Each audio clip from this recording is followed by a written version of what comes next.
Hey guys, thank y'all so much for joining us today for the message, either on the app or on our website.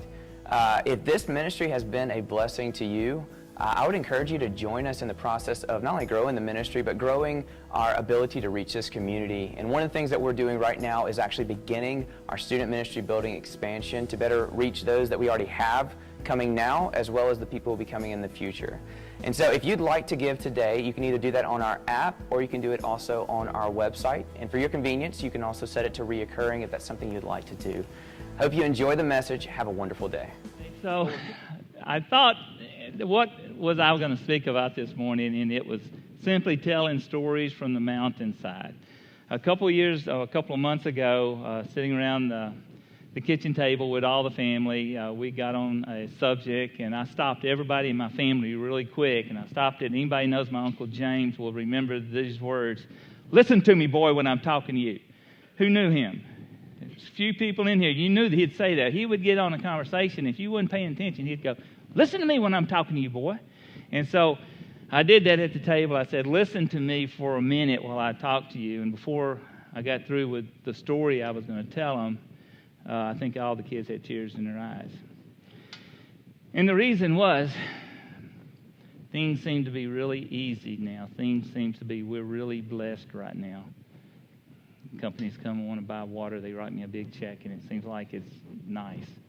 But there was a time that me and Debbie, we struggled really for everything, everything we struggled. And I said, listen, guys, I want y'all to know that this is the way this thing happened. Yes, God blessed us, but it's been through so much hard work. And they said, well, you ought to write some of this down. And so I started on a journey about 6 weeks ago of starting to write some of these stories down, and I got over on hunting stories, and this is where I'm at this morning. So this is hiking the Continental Divide in Colorado. And so a couple of years ago, and all of these, I'll have to say a couple of years ago because we've been doing this for so long, and I'm going to try to rush this to get it in 27 minutes. And we've been doing this for so long now. I went my first time in 1978, so 78 to 2018, so that's 40 years. I haven't missed a year yet, except now it's not Colorado. Now it may be Alberta or it may be Wyoming. I'm kind of spreading around and doing different things, or bear hunting and something like that. But we had made so many trips up there, and I'm thinking about a couple of them in particular, and that's what I'm going to try to share this morning with you. So what I need is, I'm trying to put a biblical principle behind every story. I want to end the story and then have a biblical principle behind it, but I don't have all of those worked out yet. And so if one comes to mind, you raise your hand and tell me what you think it should be. And then I'm going to go fill in my little notebook with that biblical principle. But several years ago, and how many in here know Chris Porterfield? Anybody know Chris Porterfield? How many knew his daddy, James Porterfield? A few people knew James. Well, and so that tells you how long the story was back. James Porterfield had cancer of the liver, but one of his things he just dreamed of, we'd go hunting every year. His heart was to go hunting with us, but he couldn't. He couldn't afford it, couldn't do it. And so at the end of his life, James had gotten to where every time you saw him, he would be as yellow as, his liver was not working at all. He knew that he had about a month to live. And we were pulling out, going camping. He says, guys, I got to go with you. Please take me hunting with you so I can hunt one more time, so I can do what y'all come back talking about. And so he went to the doctor, and they transfused him with new blood, brought him back pink, pretty. And gave him even a couple extra pints of blood just to get him going through. And so that year, me and James, he was hanging out with me most of the time, but that year we head to Colorado, and it was a big group of us. And we were having truck trouble. Chuck Burford's truck, he had a Chevrolet truck, unlike my truck, always was in good shape, But I had to throw that in because they always ragged me about my truck because I took it every year, and sometimes it just would want to fall apart, but it would get us back always. And we began to have truck trouble. Well, Meeker, Colorado is 1,300 miles from here where we hunt. It's 24 hours on the road, and we don't stop for anything. We truck through, swap drivers, just keep on going until we would get to where we were at. Well, this year, we're having problems all the way up. And instead of being able to get in Meeker in time to go to our camp. Our camp sometimes, we have had times it took us 2 days to get into camp because of the road and because of trespassing and having to go around over here and there. And so we got into Meeker way late. And so the thought was, well, we'll have to find us a place to stay. And so we looked around town. There's a couple old hotels there in Meeker. Everything was full. There was no place. That almost would be a story right there. No place in the inn for us weary travelers. And so there was no place to stay.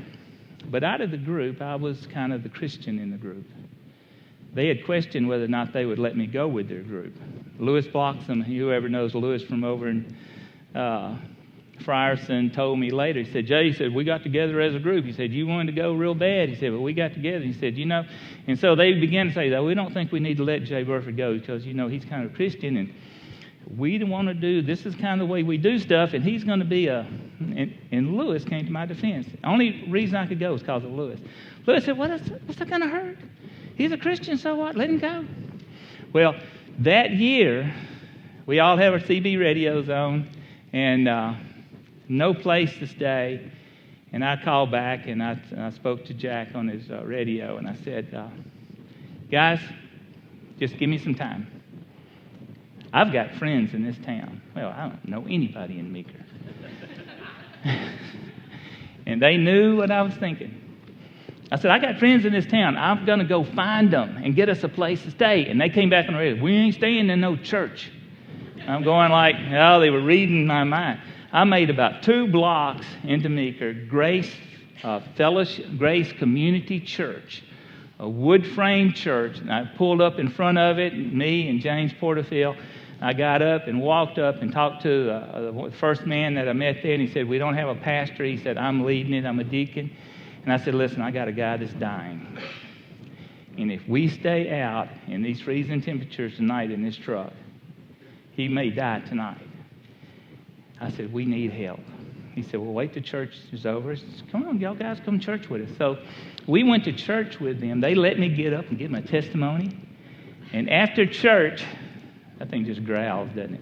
After church, they said, you know what, guys? This belongs to you. The whole church is yours tonight. We had 7 more guys out freezing. They found an old shed outside of town, and they all bundled up in a little shed, and they froze to death all night long. But me and James, we went down into the basements where it was heated. They had running water. They had telephone. They had everything that you could need. We went down there and took the red cushions off of the chairs, off of the pews, and made us a big old bed. And that's where we slept that night, in the warmth. Now, I know there's a biblical principle to that. One of y'all think about it, shout it out. But we know we have friends in town, guys. There's a whole group of people here. We're all brothers and sisters in Christ. We're traveling, if you will, all of us on a journey. Some of us going this way and some are that way. But we always have friends wherever we go. We need to kind of probably get back to being that kind of way. That year, I'm not for sure if it was that year. It could have been the next year. And I tell this story all the time. When we sit around the campfires on the river or at home, every one of my kids know the story. Every one of my grandkids know the story of Wrong Way Delbert. Who has heard the story of Wrong Way Delbert? All of my kids can say yes, exactly right. Wrong Way Delbert. Well, that year we had 9 people with us, which is too big of a group to be traveling hunting. But what we would do, we would leave camp and go like this and go in all different directions. Some would drive and then scatter out. We would just walk out. But a group that big is hard to keep up with. That's kind of like the river. If you get the group too big, it's hard to keep up with everybody that's there.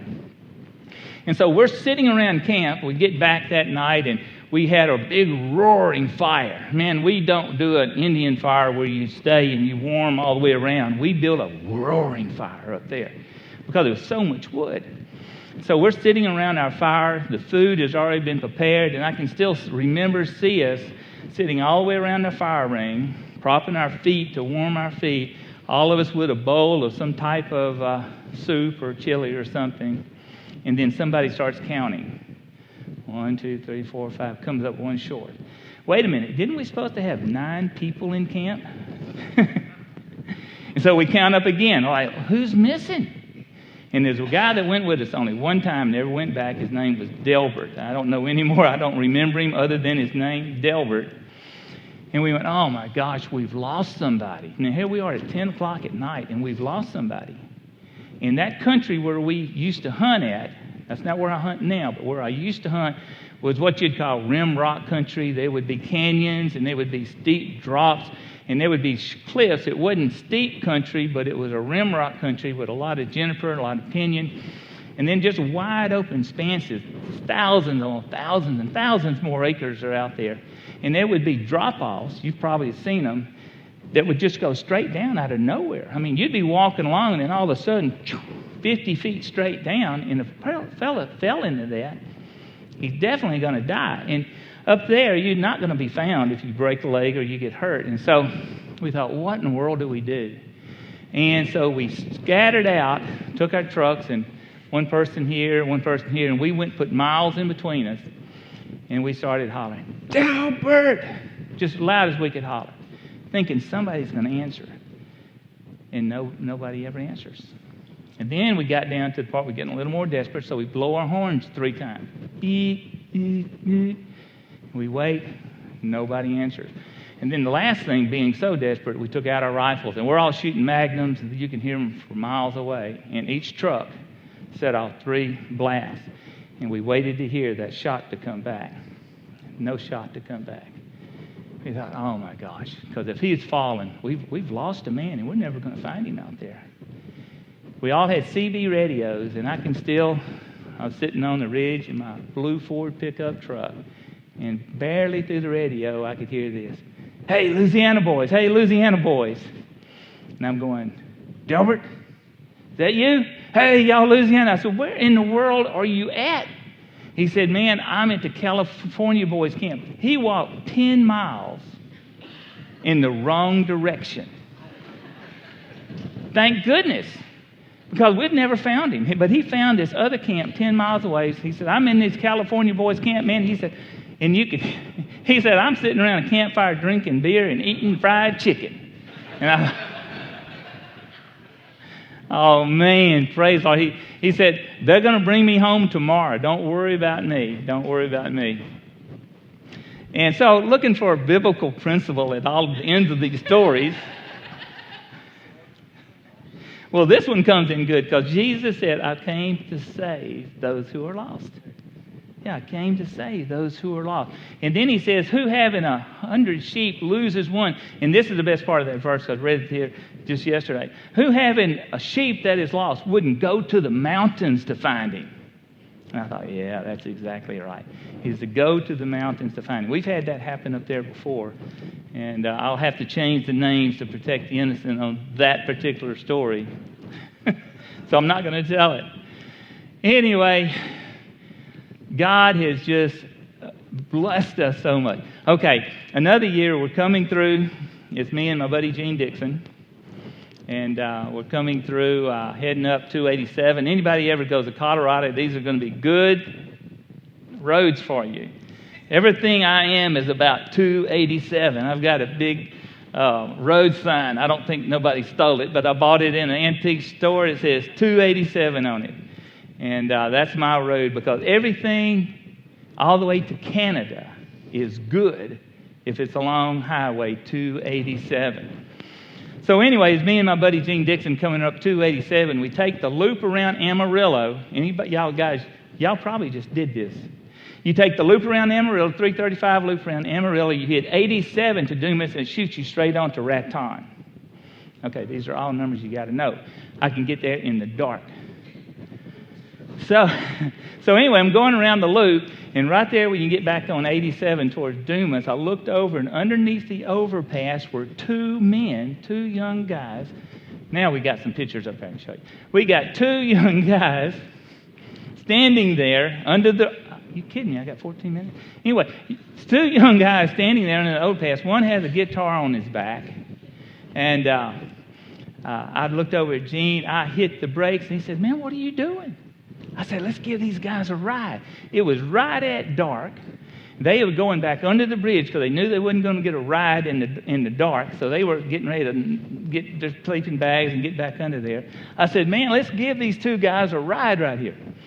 And so I stopped. They took off running. I backed up, and I said, where y'all going? They said, west. I said, well, we're going west too. They said, hop in. And so they threw their stuff in the truck. And this year's where y'all going to be going. When we hit Raton, we hit 62 through Angel Hair and Tayos, and we were going to Chama, New Mexico. And from Chama, we were going up to Pagosa Springs, and then we were going to ride horses out of Pagosa Springs, between Pagosa Springs and Durango. And so for 2 days, I kept these two guys with me. Hey, they didn't have nowhere to go. They said, we got 6 weeks to make San Francisco. They were just foot loose. They just wherever they wanted to go. So a little while, I called Debbie from the phone on the truck, I said, babe, guess what? I just picked up 2 hitchhikers. They're in the back seat. She said, pull over right now and put them out. I said, no, these are good guys. How do you know they're good guys? Well, in a few minutes, I think she must have called Amy, or Amy was there, and Amy called and said, Dad, pull over right now and put those. She said, they could have a knife. They could be murderers. You don't know who these guys are. So as you can see, then we started touring. We went on to Chamo. As going down 62 through New Mexico, you got to be careful. There were elk everywhere that night. I mean, we having to dodge these guys. And so when we got right outside of Chama, New Mexico, and I said, listen, let's pull over. I said, I want to wake up hearing elk bugle. There were elk everywhere around us. And so those two guys got in the ditch. Me and Gene slipped in the truck. And about 2 o'clock, knock. Yeah. He said, man, we're freezing out here. Do y'all have any more blankets or sleeping bags? And so we pulled out our stuff, and they got back in the ditch. And sure enough, that morning, there was elk bugling all around us. Well, we rode on into Pagosa Springs. We went around the spring. That's what's behind them right there. And then we ran over to Durango. Well, we went up to the mountains, and I let them ride horses. We had contacted a guy that had horses, and we did that. I took them back to Durango, and I let them loose there. That was 2 days later. And I always keep them in my backpack, some kind of book. And I had this one. I had my name in it. And so I told them, we sat down, and I said, let me just tell you. I said, y'all trust me. I said, for God so loved the world. So we just kind of shared the gospel with them. I felt like they were broke, so I took some money out of my wallet and gave to them. And sent them on their way, and have never seen them again. I always thought, well, I sure would hope that they would give me a call, but have not done that yet. Now, I'm sure there's a biblical principle there, and let me see. Oh, wait a minute. Oh, I know what it was. I wrote it down, but I'm not going to look at it. Hebrews chapter 13, verses 1 or 2 is to always remember brotherly kindness, for you never know when you're entertaining angels unaware. Now, who knows? These guys may have been angels, may not have been angels. But they weren't murderers, because we got through it and got out of there. Me and my buddy Steve Doan, we hunt in a place. I used to hunt around Meeker. Okay, I don't hunt at Meeker anymore. Now we hunt down close to Creed, Colorado. And so this is about 20 years ago, I found this place. I was like, okay, so I searched the maps. I mean, listen, there was a time when I could talk to anybody, any hunter, about Colorado and talk pretty intelligently to him, because I have mapped out, I had a stack of maps that thick, I have mapped out that whole state. I'd found a spot on the Continental Divide that had made a 2-mile chute up in north. It was only about a mile wide and went up into a quality draw unit for elk. And I said, that's where I want to be.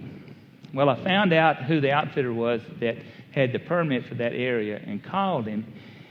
And this is another story, but I called him and I said, I think that you can take me up Squaw Creek and we can come up over Snowslide Canyon and I can drop into this high country meadow right there. And he went, no. He said, we've hunted that area for 30 years. He said, there's another trail nobody knows about. It's not on the map.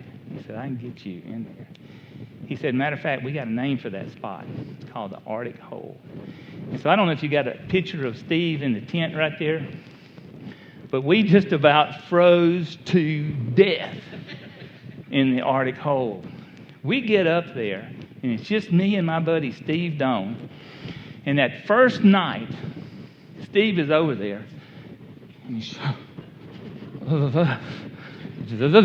just trembling. And he looks over to me because I'm just all warm, man. It's all written on that scene in Dumb and Dumber where he's got two gloves on. So I'm just over there, boy, this is really nice. And Steve goes, he told me, Jay, he said, I don't know what's wrong. He said, I'm freezing. He said, I can't get warm. And so I always take an extra blanket with me. I learned that the first year I ever went to Colorado. You better have, because I didn't have an extra blanket. Lewis Bloxham said, here, boy, you're about to freeze. He gave me one, so I always have an extra. So we put that extra blanket on there, and about 10 minutes, I look at him, he said, oh, Jay. He said, I'm freezing. He said, I just can't get warm. And so I said, you know what? I said, there's nothing, now there's biblical principle of this. He said, there's nothing else for us to do. Our two air mattresses that we were on had snaps. So we snapped them together. We took his sleeping bag. We put his sleeping bag on bottom. We put we're freezing. We put my sleeping bag on top of us. We put all the blankets that we had, and then we put all of our jackets and all of our pants. It was about this thick on top of us then, and we slept all week back to back.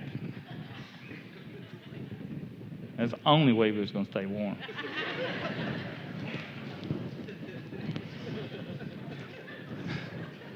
We didn't know how cold it was. We didn't have a thermometer. And it's a good thing we didn't have a thermometer. We didn't want to know how cold it was. We stayed there all week long. We never saw an animal. All the animals dropped down low. We're up here by ourselves, nothing but us, me and Steve in the snow. But when we were going up the mountain, Ted Dooley, who is our guy with the horses to do our drop camp, he said this to us. He said, man, I got two of the toughest Marines up on the top of Henson Mountain at the edge of the timber. Like, these guys are tough.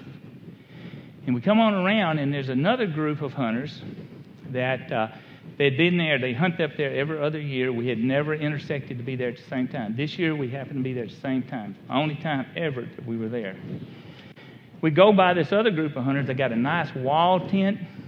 They got a stack of firewood out the side over here. They got a wood-burning stove with smoke coming out of it.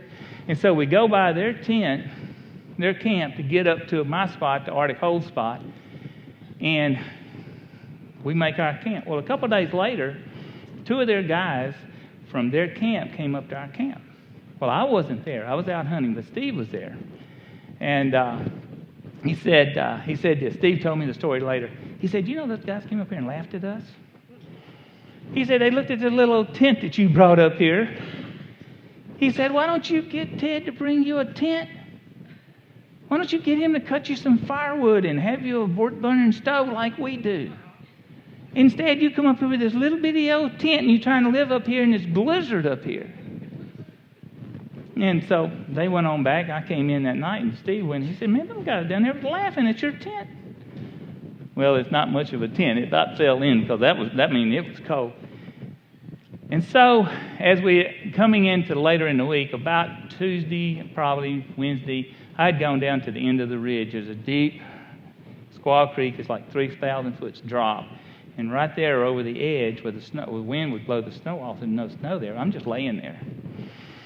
No deer, but I'm laying there in the sun and just enjoying my life. And all of a sudden, I'm going, my gosh, what in the world is this? And a helicopter had came up out of the drainage of Squaw Creek, and when it came up over the little saddle I was in, it come right like, whoa, right over the top of me, and go boom, boom, boom, boom. I go, good gracious, where did this thing come from? And so I lay there and I'm thinking, now what in the world are they evacuating? Because they do that. Are they evacuating the hunters they know is up here? And in about 20 minutes, I guess, I'm still laying there. Here it comes. Boom, boom, boom, and just drops right in over the top of me. I think, my gosh. And it's clearly a black search and rescue Division of Wildlife helicopter. And so I went down and asked Steve. I said, Steve, what in the world is going on? He said, man, it went right by here. He said, I think it stopped down there in that camp that's got all the good stuff down there. And so we never knew what happened. Ted, come on up. We pack up, and I'm going, all right, Ted, tell me, what's the deal with the helicopter? He said, man, y'all don't know? You can put that picture up there. I said, you don't know? He said, that guy died. He said, Dick Arnold, and if you look at that cross, that DA is for Dick Arnold. They nailed his cap from a year or two later. He said, one of their guys died. And the thing about dying up there is this. He died at about midnight. There was 4 of them. One of them was a medical doctor. They also had cell phones in camp. They had everything. They didn't laugh at me about not having nothing. They had everything in camp. He walked outside of camp about 12 o'clock, and he fell dead in the snow. It's like 10 degrees or less. He froze solid, stiff, laid out. Well, that's wilderness area. You can't drop a helicopter into wilderness area. That's all in by horse. They walk out and tell Ted. He said, man, Dick Arnold died. And Ted goes up there on horses. He checks it out and comes back. He said, I can't move him. He's stiff, flat. I can't get him out of here on a horse. Well, he called search and rescue. Search and rescue said this, you took him, you get him out of there. And so for the rest of for a couple of hours anyway, they're arguing with search and rescue about taking a helicopter in there. And finally he said, I can't get him out. And so this is a lesson to be learned right here. So he tells us this every year, and I tell my guys that go up there with me, listen, one of y'all die, you set you by a tree where you go back over a saddle.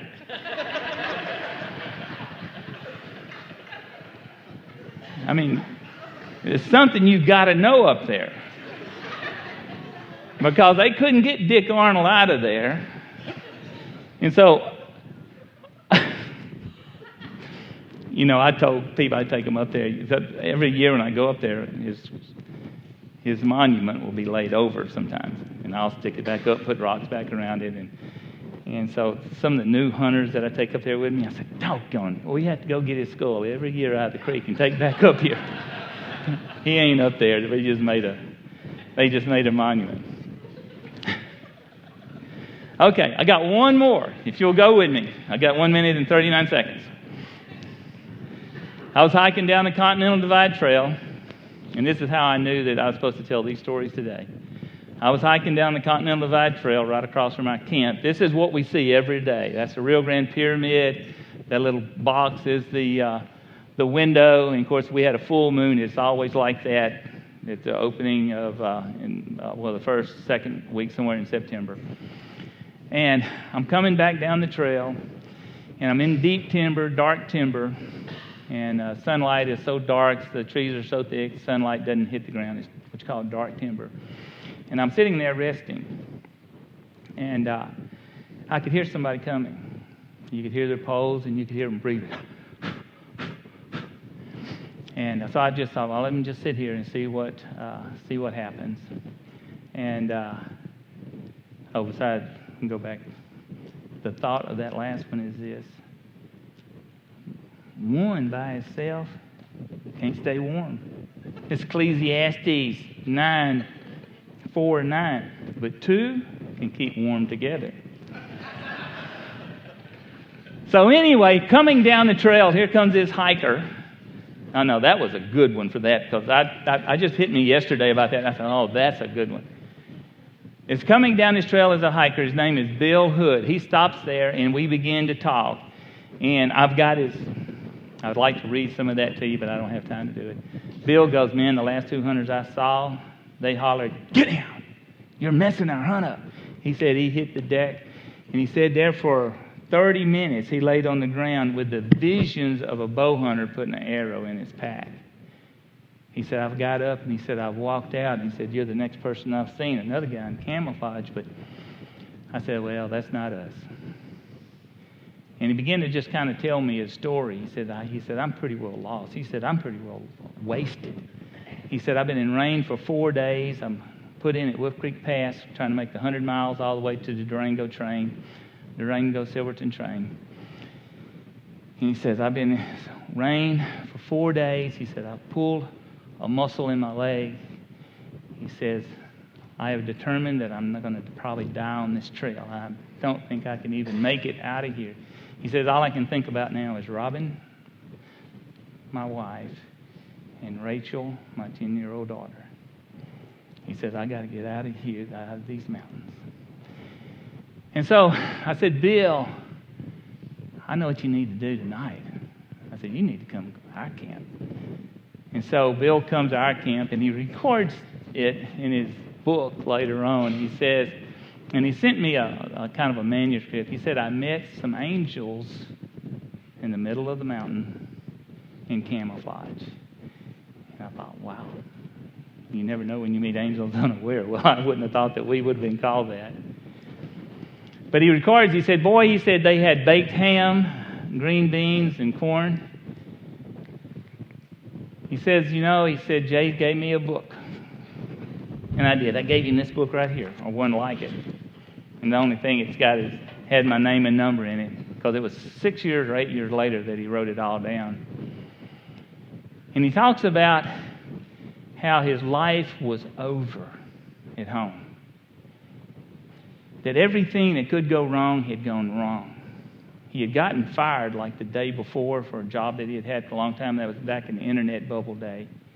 And he said his life had collapsed, and the only thing that he had that he wanted to do was a bucket list thing. He wanted to hike the Continental Divide all by himself. His wife didn't even take him to the trailhead. He caught a bus and rode a bus to Alamosa, and then he hitchhiked on to Wolf Creek Pass to get on the trail. He said his life was just about over. He had lost hope. And then somewhere in the middle, he said he began to find his faith. And if you will, I just want to read just a little section of this if I can pull it up. Harold Jones, Mike Bacon, and Kevin Cox, David Crocker went with us. And he talks about right here, he said, and Harold told me about his wife of 20 years recently passing away. He said, I saw in his eyes that he deeply missed his wife. He'd miss her forever. He goes on to talk about it a little bit. Harold set him down there on the side. And they talked about Jesus. The same story we all get to tell. He said that God loved them so much that he sent his own son. Whosoever believeth in him should not perish, but live. He said he got hope from that. Guys, and that's what I think when I think about this morning. We're all on two journeys. We're all hiking down through life. We've been given the awesome pleasure of meeting people and touching their lives, the ones that we've met. And these are a few of the times of people that we have met on the mountains. In an unlikely place to stop and meet one person at a time down a lonely, lonely trail. Now, I've got to ask that you let me do this because I am over time now. Me and Deb went up there by ourselves one year, and I was going on to the Indian reservation, and I was going to leave her in Pagosa Springs. But before we did that, we went to the Silverton Durango train, and it goes from Durango up to Silverton. And so the most beautiful, and I took that picture out the window. Well, this particular day, there were nobody there. There was hardly anybody on the train. So me and Deb were going riding through there, and I told her I needed a Dr. Pepper, and so I went back to the car. What do you call that car? What do you call it? Dining car. I went back to the dining car to get me a Dr. Pepper, and when I walked through the dining car, the next car had a big group, almost a half a carload of Japanese tourists.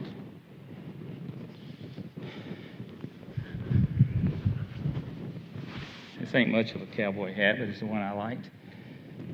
And so I walked through that car, and they looked at me because I looked kind of like a cowboy that day to them, and they looked at me and they went, "Oh, you're a cowboy."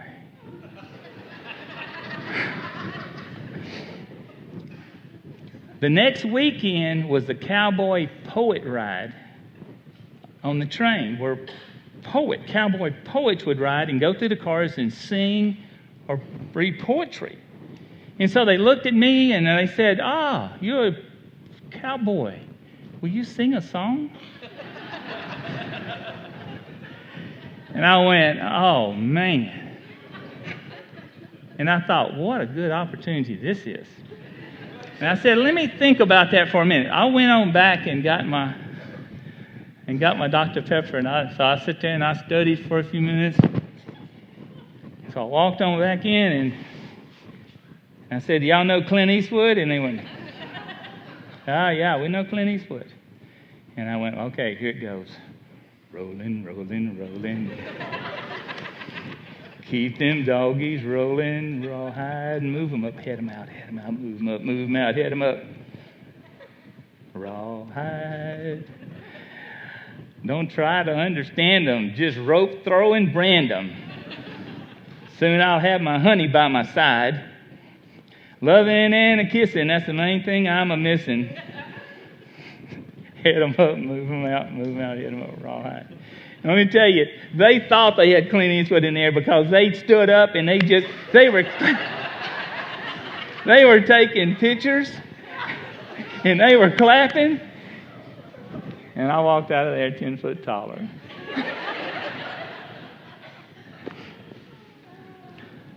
Oh, let's pray.